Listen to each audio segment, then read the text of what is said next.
about this upbeat move in England as far as the football is concerned. And we, of course, have been celebrating England. We're going to celebrate something else now, because when 15-year-old Waheed Arian arrived in the UK from Afghanistan, spoke little English, had less than £100 in his pocket, and was told he'd probably become a taxi driver. However, Waheed had other plans and instead studied medicine. He's just received the Rotary Peace Award for a groundbreaking scheme where British doctors advise medics in war-torn countries via Skype and WhatsApp, and he's here with us on the sofa. Congratulations. Morning to you. Congratulations. Thank you very much. Congratulations to all volunteers from the NHS and across the globe, and also to Great Britain. It's a charity that's based in Great Britain. And on the face of it, it's a very, like all the best ideas, it's a very simple one, isn't it? Uniting people via technology that is free so that expertise can be shared. Well, absolutely. So we have volunteers from the NHS and across the globe who use smartphones and social media. And through that, we give critical life-saving advice to medics in conflict zones as well as in low-resource settings. So what's this award recognising? What were you told when you received this? Well, I was surprised when I received the email. It's International Rotary Peace Award on behalf of 1.2 million members in 35,000 corners of the world. It's a huge honour for all of us, but also a huge responsibility. The recognition is mainly because we bring communities together to what we do in the neutral context of healthcare and education. We go to areas whereas usually in person it wouldn't be possible. For example, remote areas in Afghanistan, in Syria, in Uganda and various other parts, but then they talk to each other. And in practical terms, how do you make those connections? If someone involved in the network says, look, I have a patient with a particular condition, but I don't have the expertise, how do you go about connecting them with someone somewhere else in the world who could help them?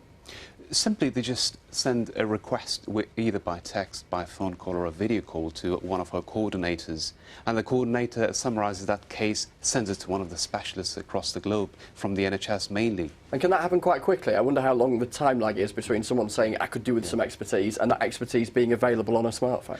Absolutely. So we are dedicated to provide less than 4-hour turnaround for that, and we're one of the first in the world to show how we do live international telemedicine. We're showing you in Afghanistan, walking around. Tell us of the work you've been doing there. Well, in Afghanistan, we started the project with the help of the Ministry of Public Health over there in 2015. That was when the idea got into the product and the service stage. And obviously they allowed us to get introduced or get connected to all the emergency departments to which we're all connected now, and we're helping on a daily basis. And from then on we moved on to Syria as well as to other countries. So how much interaction do you have? How often are you interacting with other doctors, other medical staff around the world? On a daily basis. And there is a variation on how many cases we get on weekly or daily basis. Because you have a day job as well, obviously. Well, this is my day job. I work part-time at Aintree Hospital, and I'm also the NHS clinical entrepreneur. And it's a position through which we have an amazing programme under the NHS Innovation. We look at innovations globally and to bring that efficiency. Well, it's timely, isn't it? Because I noticed your badge, NHS 70. Of course, this week, Steph and I were in Leeds at St James's Hospital celebrating 70 years of the NHS. And the obvious question is, how does technology like this feed into the development of the NHS over the next 10 years, for example? NHS at 80, what does that look like in terms of technology? Well, absolutely. We have an amazing programme as NHS Clinical Entrepreneur Programme that is overseen by the NHS Innovation. And obviously NHS does amazing things on a daily basis, but also the innovation looks into the future, 10 years ahead, of how we can bring the innovations in healthcare within the NHS and globally and bring them back to improve the efficiencies.